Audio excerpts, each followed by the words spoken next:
But it's too late for Doc. Doc Barker was shot in the head. He did not make it. The escape attempt was a tragic failure. But Doc and his associates had found a way through the maze of cell house bars.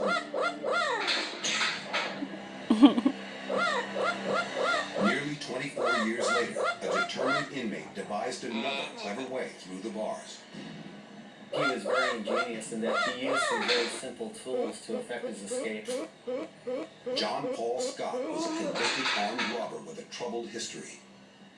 3 years after Scott arrived on the Rock, he was working in the Alcatraz kitchen basement. Luckily for Scott, security down here was looser than in the rest of the prison.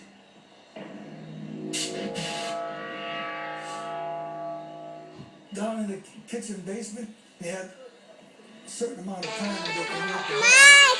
Oi. For a few minutes every day, Scott would head to the basement. With a variety of tools, including a simple piece of string dipped in floor wax and covered with scouring powder, he methodically sawed at one of the window bars. It was a brilliant use of available materials.